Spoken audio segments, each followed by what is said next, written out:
Okolo štátnej cesty medzi Nitrou a Vrábeľami vyrúbali takmer 500 stromov. Slovenská správa ciest sa odvoláva na plán modernizovať dôležitú spojnicu.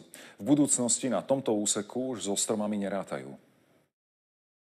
6-kilometrový úsek cesty prvej triedy z Nitry do Vrábely vyzerá dnes inak ako pred pár týždňami. Stovky stromov, ktoré komunikáciu lemovali, sú preč. Oslovení vodiči zmenu privítali. Myslím, že to bolo treba kvôli bezpečnosti cestnej premávky. Ja ako vodič mám neskutočný rozhľad pohybu tých motorových vozidiel. Výrubom stromov si stavebná firma pripravila podmienky pre komplexnú opravu cesty. Sú na nej výtlky a problém s dažďovou vodou. Nevyhýbajú sa jej ani tragické dopravné nehody. Práce na výruboch bola prvá etapa v rámci celých komplexných prác modernizácie úseku, na ktoré sme čakali dlhé roky. Viacero stromov tam už bolo, že suchých, alebo teda nebezpečných pre tú dopravu. Akákoľvek nehoda, ktorá spôsobí to, že vozidlo vyjde z jazdnej dráhy a narazí do stromu, je veľmi deštruktívna. Stromy a všetky tie ďalšie prekážky sa dávajú až za vodidla.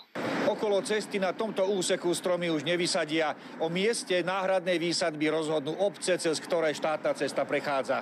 Odborníčka zo Slovenskej poľnohospodárskej univerzity upozorňuje, že stromoradia patria k cestným komunikáciám a sú v krajine kultúrno-historickým artefaktom. Pokiaľ by sme dali ťažisko skôr na krovité dreviny a teda tie stromy sústreďovali do nejakých skupín alebo ako solitéry vysádzali v dostatočnej vzdialenosti od cestného telesa, tak by aj tá pravdepodobnosť nejakých fatálnych dôsledkov pri kolíziách bola nižšia. Oprava cesty si vyžiada obchádzky cez okolité dediny.